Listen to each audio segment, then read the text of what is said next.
the $100 MBA Show, and today is a Q&A Weekends episode where we answer your question right here on the show. If you have a question you want to ask us, just email us at support@businessrepublic.net. We'd love to answer your question right here on Q&A Weekends. As always, I'm your host, your coach, your teacher, Omar Zenhom. I'm also the co-founder of the $100 MBA, the complete business training and community online. You can check us out at 100mba.net. We got a whole bunch of free goodies over there, free guides, a free course, great blog that we publish every week. We want to see you get started with your business, so check us out at 100mba.net. Today's question comes from Philip, and Philip asks, how do I transition out of freelance work so I'm less client dependent? Great question, Philip. A lot of people start out in business as a freelancer, doing a service, whether it's graphic design, website design, photography, consulting, coaching. These are a lot of ways that make an income as a freelancer.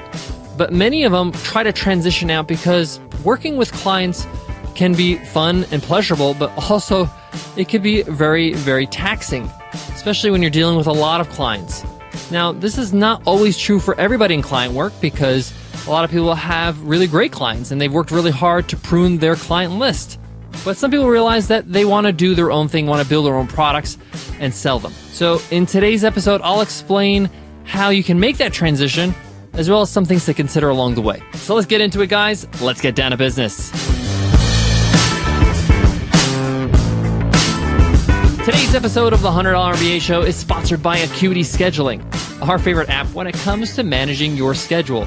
Because time is worth more than you can imagine, of course, you got to make it easy for people to book you for your time.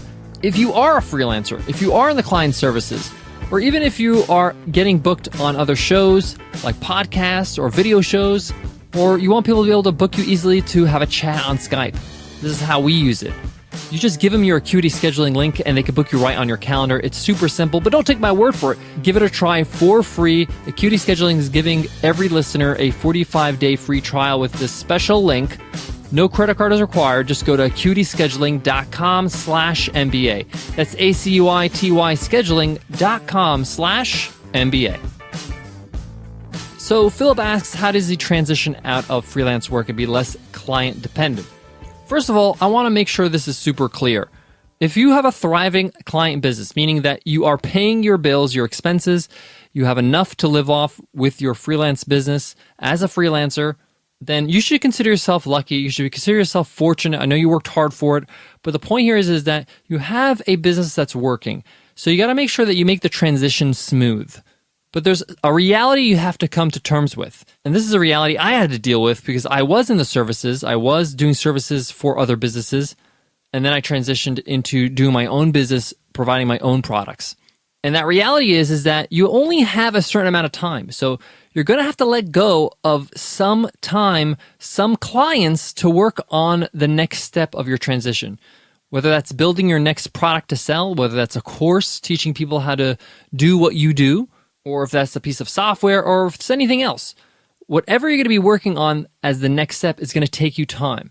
So what we want to do is look at your clients. Look at the clients that are taking the most time out of your schedule and providing the least amount of revenue.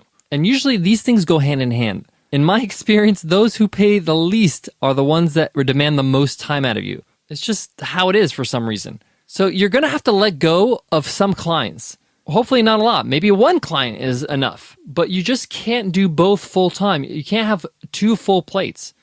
You're going to have to let go of something in order to work on something else. And this is just one step to the transition. And you're going to do this slowly. Take off one client, the one that's taking the most time and giving you the least amount of value, and start working on your next project, whatever that is. As you get more traction on that project and you start making sales on that new business venture, that's replacing that income, you can then let go of the next client and the next client. Usually you're left with your favorite clients, your few handful of clients that are your favorite, and they're hard to say goodbye to, but you do eventually because you realize that your business needs you. But I like that slow transition. And usually it's not that hard because once you get rid of what I call your quote-unquote dud clients, actually it's not my phrase, it's Michael Port's. He wrote a great book called Book Yourself Solid. It talks about pruning your client list, and you should pick it up because it will really help you in this process. But by getting rid of your dud clients really quickly in the beginning, it frees you up time to start building something significant to replace your income from freelancer to business builder. And as you grow that business, you start pruning, just like I said, more and more and more. Now, I know this is not so cut and dry because some clients may have you on a retainer. Some clients you may be committed to because you do an annual event for them or an annual project, and you need to fulfill your agreement because that event is like 9 months from now. So this transition could take some time. It could take more than a year. But as you get more and more closer to the business that you want, you'll be less and less more dependent on your clients.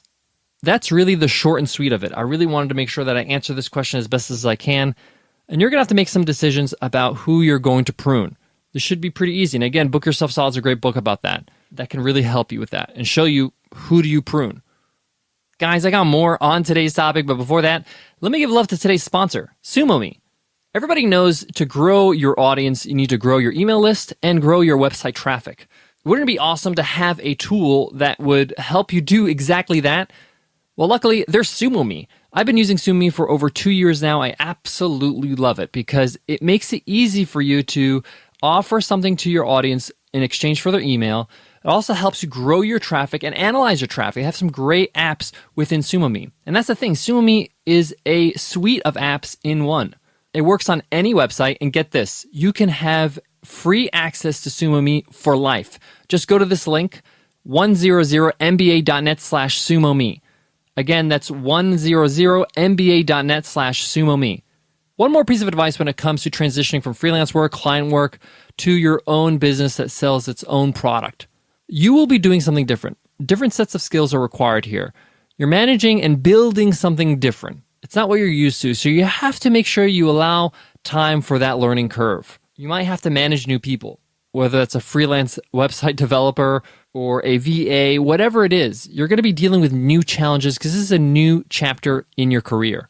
So make sure you give yourself enough time to learn and to transition and to adapt. These are sometimes things we forget about when we're making decisions or when we're making a transition. Philip, I hope that answers your question. And everybody who's listening, I hope it helped you in some way.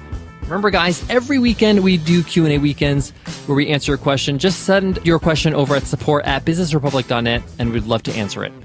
All right, guys, that wraps up today's lesson. But before I go, I want to leave you with this. I always say it's really hard to quit something that you're good at because you're not really sure if you're going to be good at something else.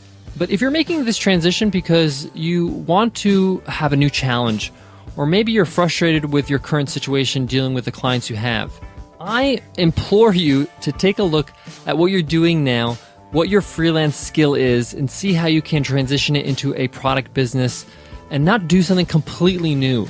You have great skills, you have great experience, utilize that. You have strengths. That's how you can be competitive in your market, when you utilize your strengths. Some people go from being a programmer to a life coach, which is great and fine. I wish people all the best when it comes to that. But I really don't think they're utilizing their strengths and their experiences when they do that. And the transition is a whole lot easier when you do. All right, guys, I'll check you in tomorrow's episode. I'll see you then, guys. Take care.